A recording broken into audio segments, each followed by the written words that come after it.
Una vez más, los Hechos de los Apóstoles, libro de los Hechos, en el capítulo 2, del verso 41 en adelante. Si usted lo encontró, por favor muéstrame su dedito pulgar para estar seguro que todo bien. Entonces usted sigue conmigo la lectura de la palabra del Señor y damos lectura en el nombre de nuestro Señor Jesucristo. Dice su palabra: así que los que recibieron su palabra fueron bautizados y se añadieron aquel día como 3.000 personas, y perseveraban en la doctrina de los apóstoles, en la comunión unos con otros, en el partimiento del pan y en las oraciones. Y sobrevino temor a toda persona, y muchas maravillas y señales eran hechas por los apóstoles. Todos los que habían creído estaban juntos y tenían en común todas las cosas, y vendían sus propiedades y sus bienes y lo repartían a todos según la necesidad de cada uno. Y perseverando unánimes cada día en el templo y partiendo el pan en las casas, comían juntos con alegría y sencillez de corazón, alabando a Dios y teniendo favor con todo el pueblo. Y el Señor añadía cada día a la iglesia los que habían de ser salvos. Me permito leer el verso 47 una vez más. Alabando a Dios y teniendo favor con todo el pueblo, y el Señor añadía cada día a la iglesia los que habían de ser salvos. Bendiga el Señor la lectura de su palabra. Le invito a tomarnos un minuto para orar al Señor, para pedir que Él nos dé la gracia, sabiduría y su respaldo en lo que será, ¿no es cierto?, la exhortación de esta palabra. Oramos al Señor, hermano. Padre mío, le damos gracias, Señor, porque nos permite en esta tarde y en este lugar y a través de estos medios, Señor, compartir el mensaje glorioso de su palabra. Señor, no somos dignos ni merecedores de nada, pero usted en su grande misericordia le ha placido, Señor, entregarnos alimento espiritual en esta tarde. Señor, esperamos contar con su presencia. Pedimos, Señor, su respaldo, la unción, el respaldo de su Espíritu Santo, obrando tanto en mí, Señor, para presentar y exponer este mensaje, como en mis hermanos, para que abran su mente y sus corazones y reciban toda palabra que venga, Señor, de su boca. Señor, a mí solamente úseme como un instrumento, como un vaso de barro, Señor, para que toda la gloria y la excelencia sea para usted, Señor. Señor mío, le pedimos en esta hora que nos dé mucha gracia y sabiduría para que la palabra que compartamos, Señor, pueda penetrar en lo profundo de nuestros corazones y pueda producir cambios poderosos y gloriosos en nosotros. Señor, le pedimos su bendición, su respaldo y su gracia en el nombre santo de Cristo, nuestro Señor y Salvador. Amén y amén. Bien. Vamos a compartir, hermanos, algunos minutos la escritura. Yo me alegro de verles ahí sentaditos escuchando, pero lo que más quiero y le pido al Señor que me ayude para que podamos en esta tarde, en esta noche ya, ¿no es cierto?, compartir la palabra de tal manera que pueda usted entenderla y pueda llegar a lo profundo de su corazón. Quisiera hoy hablar de la iglesia. No sé hasta qué punto usted siente gozo y felicidad de ser la iglesia de Cristo. No sé si alguna vez ha sopesado esto, ha medido, ha calculado la grandeza de la misericordia de Dios hacia usted y hacia mí, que nos ha permitido ser parte de su iglesia. No es simplemente la iglesia, es la iglesia del Señor. Y cuando uno examina esto, hermano, y lo analiza, es un privilegio. Y voy a repetir esa palabra, es un privilegio ser parte de la iglesia del Señor. Bien pudiera usted y yo hoy día no estar en este lugar, en este momento, no estar escuchando la palabra de Dios y ser uno más de tantos a los que no ha llegado la verdad del Señor, a los que no ha sido para ellos la misericordia y la gracia del Señor de tenerles siendo parte de su cuerpo, del cuerpo de Cristo, porque una de las características que tiene la iglesia, y digo una porque son varias, una de las características es que usted y yo hoy somos parte del cuerpo de Cristo. Es misericordia grande esto. Pero, ¿por qué el Señor me insta a compartir con usted en esta tarde este mensaje que tiene relación y tiene que ver con la iglesia? Porque no es solamente decir yo soy la iglesia o parte de la iglesia de Cristo. No solamente decir yo soy parte del cuerpo de Cristo, sino que yo tengo que conocer en profundidad lo que esto significa. Cuando el Señor nos llama, y si tuviéramos que dar alguna definición de lo que es iglesia, la voy a dar la mía, la que yo pienso que es. La iglesia es el grupo de hombres y mujeres llamados por el Señor, que han sido justificados, han sido redimidos en la sangre de Cristo, y que hoy día Dios, a través de su palabra, nos prepara en santidad para llevarnos un día a morar y a reinar con Él por una eternidad. Eso es para mí, ¿no es cierto?, ser la iglesia de Cristo. A lo mejor usted está de acuerdo conmigo, y si no, vamos a escudriñar la Escritura, porque ¿quién mejor que la propia palabra del Señor nos enseña y nos va a hablar de qué y quién y cómo debe ser la iglesia de Cristo? Mire, humanamente hablando, todos pudiéramos tener una idea, un pensamiento. Para algunos la iglesia es el templo, pero hoy día nos damos cuenta que la iglesia no es el templo, no son las paredes. La iglesia somos nosotros. Hoy aquí, como estamos y en lo que estamos, somos y estamos siendo la iglesia de Cristo. Entonces, si pudiéramos compartir algunas palabras, yo le voy a dar algunos tips de qué es y cómo se representa, y algunas características que la Escritura nos da acerca de la iglesia. Decíamos, ¿no es cierto?, que la iglesia es un conjunto de llamados, hombres, mujeres, niños, niñas, ancianos, ancianas, que Dios ha llamado para que formen parte de la iglesia del Señor. Ahora, la Biblia, ¿cómo describe la iglesia? La describe de algunas formas. Por ejemplo, la describe como una iglesia local.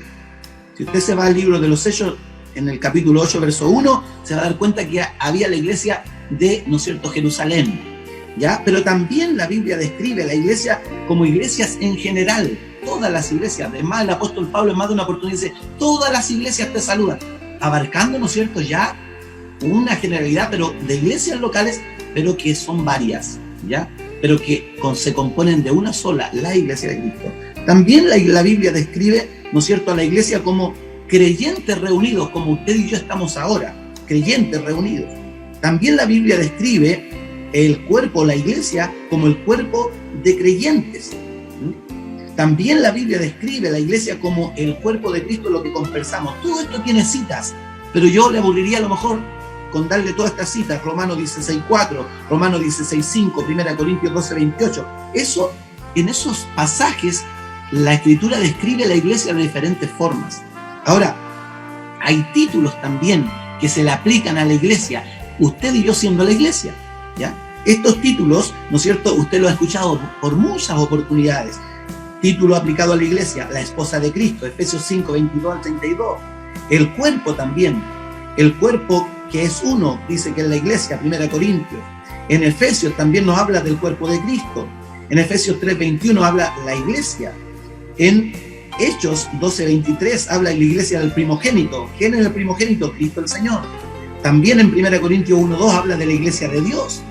En 1 Timoteo 3:15 nos habla de la iglesia del Dios viviente. En Tito también habla de la iglesia del Dios viviente. Las iglesias de Cristo también, al título aplicado a la iglesia en las Escrituras, en Romanos 16:4. La ciudad de Dios también habla como iglesia, ¿ah? En Hechos 12:22, Hebreos, perdón. Como el rebaño también habla la Escritura acerca de la iglesia en Hechos 20, verso 28.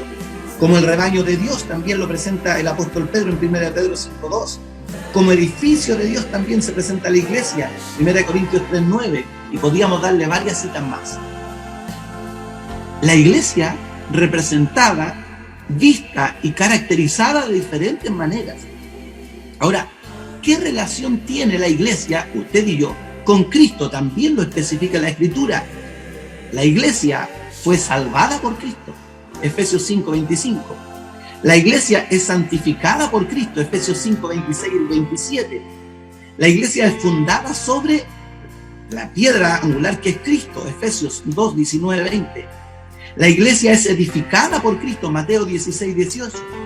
La iglesia es también amada por Cristo, Efesios 5:25. Y la iglesia está, esto es importante, miren, está sujeta a Cristo, Romanos 7, verso 4.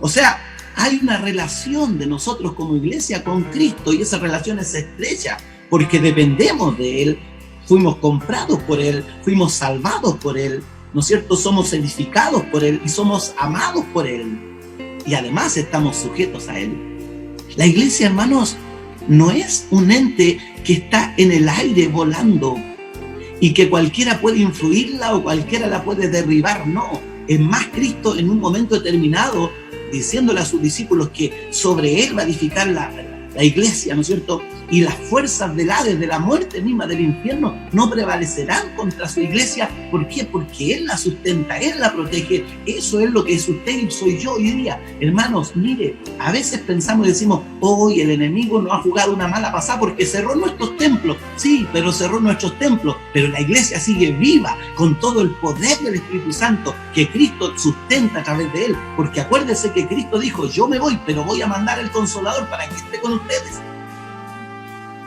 Y si vamos al libro de los Hechos, que es lo que leímos hoy, ¿no es cierto? Y desde el comienzo y hasta lo que leímos y continúa más adelante, Dios siempre se ha encargado, y Jesucristo mismo, de sostener su iglesia. Y fíjese que hay cosas curiosas. Vamos a hablar un poquito de cómo nace la iglesia. ¿Cómo nace la iglesia? Cristo, ¿cierto? En la plataforma, en la base. ¿A quiénes eligió? Eligió a 12 hombres. ¿Ya? Fíjese que con ellos trabajó, los enseñó y los convirtió en apóstoles. Y luego, ¿no es cierto?, de eso, Él les enseña todo y les dice, va a venir un día en que yo voy a partir, pero no se preocupen, porque cuando yo parta voy a enviarles el Consolador, otro Consolador, para que esté con vosotros hasta el fin de los tiempos. Y fíjese que ellos creen a eso, aunque tuvieron altos y bajos, porque la iglesia no parte, ¿no es cierto?, de la mejor forma. De hecho, a quienes el Señor eligió, ¿no es cierto?, no eran los mejores. Pero fíjese lo que hicieron esos 12. Cuando llega el tiempo que Jesús asciende, el día de Pentecostés, el día 50 después que Cristo, ¿no es cierto?, muere en la cruz, ¿ya? Y después el tercer día resucita, al día 50, la fiesta de Pentecostés, ya la Escritura dice en los Hechos que ya no eran 12, sino que eran 120 que estaban esperando en el aposento alto. Si usted saca cuenta y multiplica, ¿cuántos por cada apóstol ya habían? Y eso que aún no había venido el Espíritu Santo, habían 10 por cada uno, porque la iglesia tiene un papel y además una bendición que se multiplica. Por eso es que usted y yo somos varios acá. Y no siempre fuimos varios, sino que Dios comenzó a multiplicar y comenzó a traer. Fíjese que esos días, a los 120, Dios les da la promesa y les entrega el Espíritu Santo. Y fueron repartidos, dicen, lenguas como de fuego. Y comenzaron a hablar todos las maravillas de Dios. Y la iglesia comienza a crecer. Al poquito andar, el apóstol Pedro, ¿no es cierto?, comienza su primer discurso o predicación, se convierte en 3.000 hombres, más 120, ya la iglesia se constituía de 3.120. Luego después, ¿no es cierto?, otra predicación, como 5.000 más, saca la cuenta, y la Biblia en general habla de hombres, sin contar mujeres y niños, es decir, que pudieron haber habido muchos más. Ya la iglesia había crecido de una forma extraordinaria. Qué lindo que la iglesia sea grande. Pero también tenemos que hablar de cuál es, ¿no es cierto?, la misión de la iglesia. Porque Dios no simplemente quiere reunir hombres y mujeres para que estén cantando, ¿no es cierto?, orando y escuchando palabras. No, tiene la iglesia una misión. ¿Y cómo puedo saber yo cuál es la misión de la iglesia hoy día? Hermano, la misión está en la misma Escritura. La misión de la iglesia es evangelizar al mundo. Si usted va a Mateo 28, del verso 18 al 20, ahí nos manda el Señor, ¿no es cierto?, a decir, ¿cuál es nuestro fin y el cometido? Evangelizar el mundo. ¿Cuál es la otra misión que tiene la iglesia? Es guardar la verdad. ¿Y cuál es la verdad? La verdad de Cristo. Segunda de Timoteo 2, verso 1 y 2. También tiene la misión de edificar a los santos, que somos nosotros, ¿no es cierto? Eso tiene misión la iglesia. Efesios 4, 11 al 15.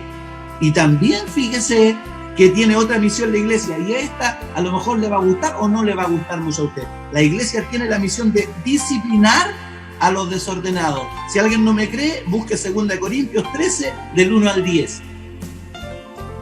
¿Le gusta esa palabra, no? Hagámoslo un poquito menos, ¿eh? Muéstreme una carita feliz.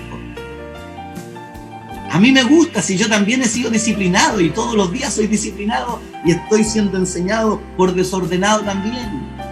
Pero el Señor se ha preocupado de que su iglesia tenga enseñanza, y en eso es lo que estamos, hermanos. En eso es lo que su iglesia está cada domingo en la mañana en la escuela dominical. Están los jóvenes también haciendo su escuela y aprendiendo. Están los niños cada domingo también aprendiendo las escrituras, y estamos siendo ordenados y estamos siendo, ¿no es cierto?, de alguna manera moldeados a lo que debemos llegar, que es a la estatura y a la imagen de Cristo.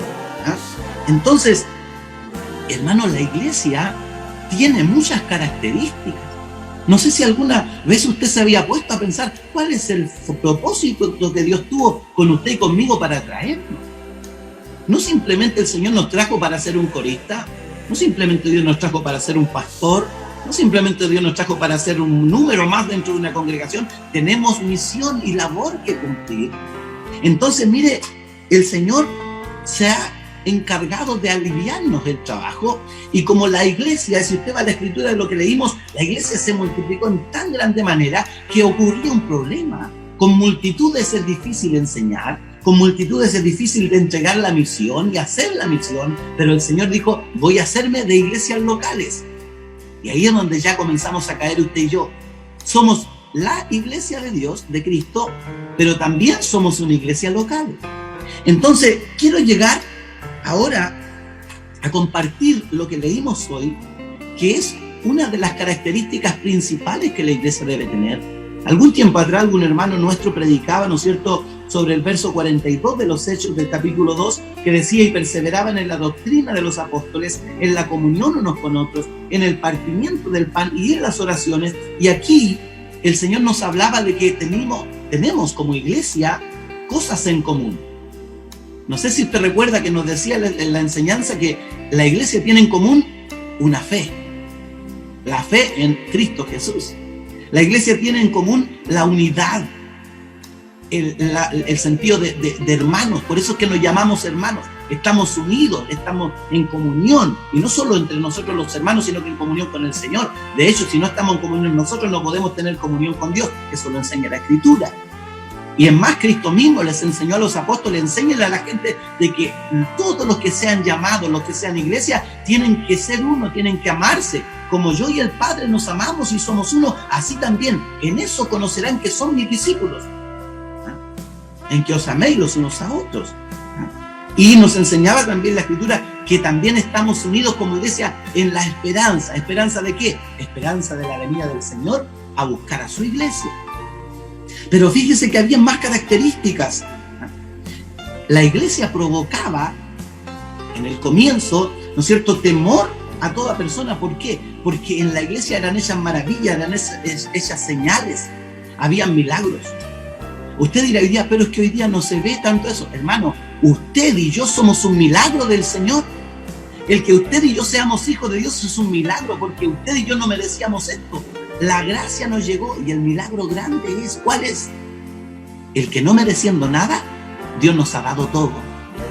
Y somos la iglesia del Señor hoy día, la representación de Cristo, porque somos, dice, el cuerpo de Cristo también. Entonces, estas características no solo son ellas, hacían maravillas, señales, ¿no es cierto? Y todos los que habían creído estaban juntos. Hoy, una de mis preocupaciones es de que no veo a todos, ¿no es cierto?, unidos en lo que nos corresponde como iglesia. Por ejemplo, y a lo mejor esto va a sonar a usted como doctrina, pero una de las cosas que dice acá que hay que disciplinar y enseñar en la misión de la iglesia, lo dice la Escritura, ¿ya? No están todos haciendo oración. Y la iglesia debe estar unida en todos los aspectos. No están todos en los cultos que tenemos. No veo a todos en nuestras escuelas dominicales. Y usted dirá, sí, pero es que no tengo tiempo. No, tiene que hacerse el tiempo, porque Dios le dio un privilegio que le demanda ahora también, ¿no es cierto?, responsabilidades. Si es un privilegio tan grande ser parte de la iglesia de Cristo, también tenemos responsabilidades. Entonces les insto, mis hermanos, hoy día a que usted cumpla con su llamado, porque iglesia es, ¿no es cierto?, y se le denomina a los llamados por el Señor. Y usted y yo hemos sido llamados. No es una cosa que sea a mi conveniencia y a mi voluntad. No, Dios me llamó y yo simplemente debo obedecer y decir sí. ¿Y sabe por qué? Porque eso representa a Cristo. ¿Sabe por qué Cristo, y aquí le voy a entrar en algo bien profundo, ¿sabe por qué Cristo es rechazado por muchos hoy? Porque usted y yo somos los que lo representamos. Y no siempre le representamos de buena manera. La iglesia de Cristo debe representarlo de buena forma, como Cristo es. Un Cristo lleno de amor, de misericordia, pero también ordenado, también santo, y muchos atributos más que Cristo tiene. Entonces debemos presentar nosotros de buena manera a Cristo, porque si usted lo presenta mal, muchos no querrán venir a Él y tendremos nosotros que dar una cuenta al respecto, porque nosotros somos la iglesia y la iglesia representa a Cristo. No sé si se entiende, ¿cierto? ¿Se entiende, hermanos? ¿Sí? ¿Están entendiendo? ¿Ah? Y fíjese que otra característica que tenía la iglesia era que perseveraban unánimes cada día en el templo. Pero hoy día estamos salvados porque no tenemos los templos cerrados. Sí, pero acuérdese que mi hermano Pablito comenzó con una frase, una palabra del Señor que es muy acertada en esto. Dice que ya no habitaré más en templos hechos de manos de hombres, sino que habitaré en el corazón del hombre. Es decir, hermanos, que ahora mismo Dios está uniéndonos a través de lo que Él hace en nuestro corazón. Él nos tiene unidos en comunión a través del Espíritu Santo que está en cada vida y en cada corazón hoy día. Entonces, no tenemos excusa para ello.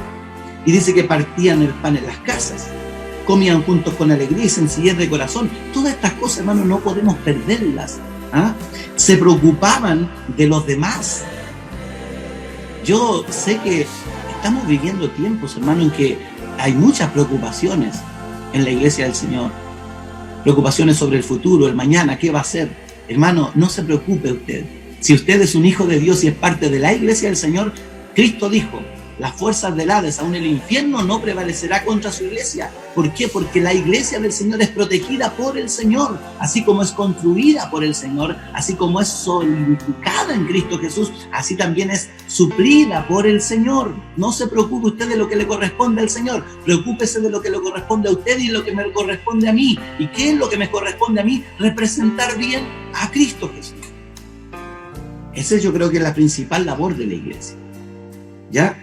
Entonces, como conclusión, quiero llevarle hoy día a meditar, hermanos. No es a voluntad suya lo que usted pueda o deba hacer hoy, sino que es la voluntad de Dios la que debe reinar en su corazón. Si Dios ha tenido misericordia y le ha traído a ser parte de la iglesia de Cristo, olvídense de denominación.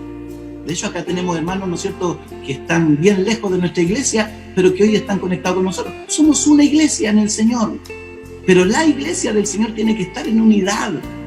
Mire, cuando el Señor formó y crea la iglesia, la creó con fines elevados. La iglesia debía expandirse a través del mundo, y si no hay unidad en su iglesia, la iglesia no podía expandirse, no podría expandirse. Es decir, que nosotros somos los encargados de llegar a lo que nosotros alcanzamos, y esos que han sido alcanzados llegarán a otros más para alcanzarlo. Esa es la misión de la iglesia. Pero ¿sabe usted que la iglesia corre peligro? Porque también en las iglesias a veces hay dormilones. A lo mejor usted se va a reír un poquito, pero se lo voy a dar con cita bíblica. ¿Sabe que había un dormilón un día en una iglesia al principio? Espero que en nuestra iglesia no haya ninguno, porque sabe que los dormilones se pueden caer de la banca o se pueden caer de las ventanas. Mire, a modo de anécdota, en los Hechos capítulo 20, del verso 7 al 12, el apóstol Pablo estaba predicando, y uno que se quedó dormido se cayó, fíjese. Porque el que se duerme corre peligro. Hermano, le digo una vez más, el que se duerme, aunque esté inserto en la iglesia, corre peligro de caerse. Por eso es que hoy día la iglesia debe estar en unidad. Hermanos, a eso quiero llegar para concluir este mensaje. El Señor quiere que su iglesia esté compacta, que esté unida, que esté cada miembro en su lugar, que esté cada miembro cumpliendo su función, porque la única forma que la iglesia del Señor sea exitosa, tenga éxito para los fines que Dios ha estipulado que la iglesia cumpla, es a través de la unidad en el Espíritu. Yo no puedo ser un llanero solitario y decir, no importa que no me congregue, no importa que no esté con los hermanos, no importa que no me conecte los domingos, total soy del Señor igual. No, el Señor tiene un cuerpo, y el cuerpo, para que sea efectivo, tiene que estar unido. Y el apóstol Pablo enseñaba que cada miembro del cuerpo de Cristo es importante que cumpla su función, porque si un miembro no cumple su función, todo el cuerpo se resiente. Cuando a usted le duele un dedo porque se lo pinchó, porque se lo cortó, ni por muy pequeño que sea, le duele, parece, todo el cuerpo, y todo el cuerpo se siente con ese dedito. Así es también el Evangelio y la iglesia de Cristo. Hermano, cuando uno de ustedes se resta a congregarse, a estar en unidad de espíritu con nosotros, el cuerpo todo se duele. Pero así también cuando ese miembro se para, se levanta y se adhiere una vez más, ¿no es cierto?, y se fija ahí con el cuerpo, todo el cuerpo se goza. Por eso es que cada vez que nos reunimos del día domingo, sea en el templo, sea por esta plataforma, cuando vemos a nuestros hermanos nos gozamos. ¿O no se goza usted cuando ve a sus hermanos? Cuando con su manito saluda así, hay una alegría del corazón. ¿Sabe por qué? Porque estamos viendo que ese cuerpo, ese miembro de nuestro cuerpo está ahí, está luchando, está guerreando ahí para poder mantener y sostener el cuerpo en su globalidad, que es la iglesia, el cuerpo de Cristo. Yo quiero invitarle, hermanos, a que usted hoy día viva la verdad de la iglesia. Que usted represente de buena forma, y yo también, las características hermosas que tenía la iglesia primitiva, que en cierto modo son las mismas que debe tener la iglesia del día. Nada ha cambiado, el Señor es el mismo, el poder es el mismo, no hay nada que sea diferente. Lo que cambiamos somos nosotros, que a veces no nos prestamos para ser la iglesia verdadera del Señor. Pero el Señor hoy día nos confronta de una manera poderosa. Así que, hermano y hermana que está escuchando, usted es parte de la maravillosa iglesia de Cristo, con la cual Cristo murió, padeció, entregó su vida, entregó su sangre. Esa iglesia hoy día debe alabar, honrar, bendecir el nombre santo de Cristo, que fue el que la creó, la formó y la sustenta hasta el día de hoy, y no parará hasta que la lleve al cielo, porque la iglesia del Señor va a llegar un día al cielo, a gozar por una eternidad con nuestro Dios. A eso nos quiere llevar el Señor, al formarnos y conformarnos como su iglesia, y usted es parte de eso. Hermano, yo quiero llegar y quiero hacerles pensar en esto. El día que nuestro Señor Jesucristo venga por su iglesia, yo espero que ningún hermano se quede volando porque no está pegado a lo que es el cuerpo de Cristo, sino que todos volemos juntos, apretaditos, así como estamos ahora, en una pantalla que nos vemos apretaditos. Hermanos míos, así debemos estar juntitos para que cuando venga el Señor nos lleve a todos a volar y a entregarnos allá arriba, a donde su Padre, porque eso es lo que Cristo quiere. Cristo lo dijo: me voy pues a preparar lugar para que donde yo esté, vosotros también estéis. Él nos quiere allá, hermanos. Y eso es maravilloso. No descuide usted los medios de gracia, no descuide la labor que tiene la iglesia. Tenemos cada mes, ¿no es cierto?, ciertas cosas que hacemos. Alguno estará cansado, pero es nuestra misión como iglesia.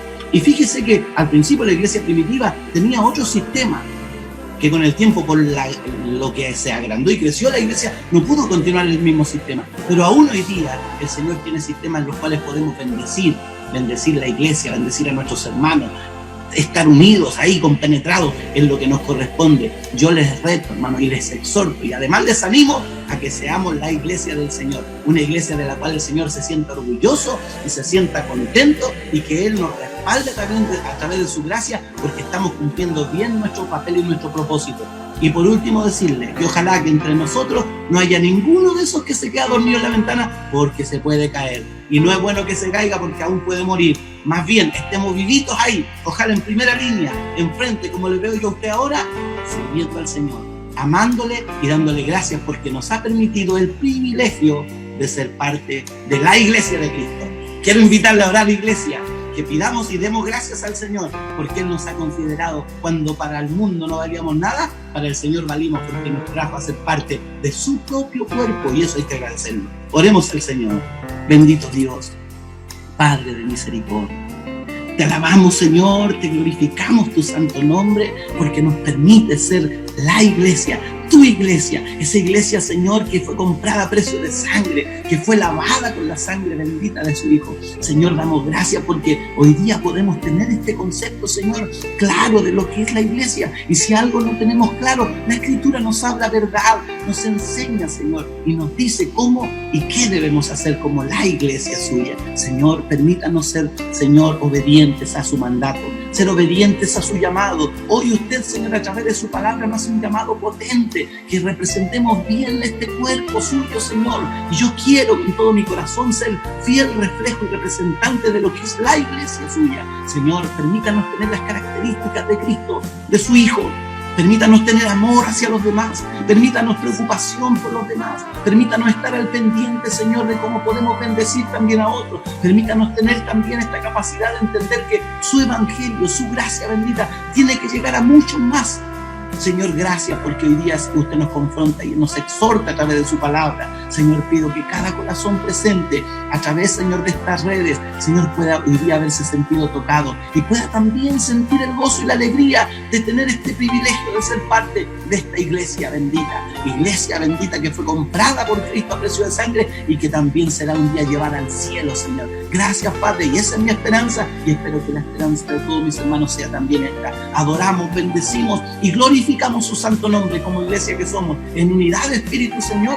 Gracias, Padre, le damos una vez más y pedimos que su bendición nos acompañe. Se lo rogamos todo por los méritos de Cristo, nuestro Señor y Salvador. Amén y amén. Demos glorias al Señor. Gloria a Dios, gloria a Dios, gloria a Dios para siempre.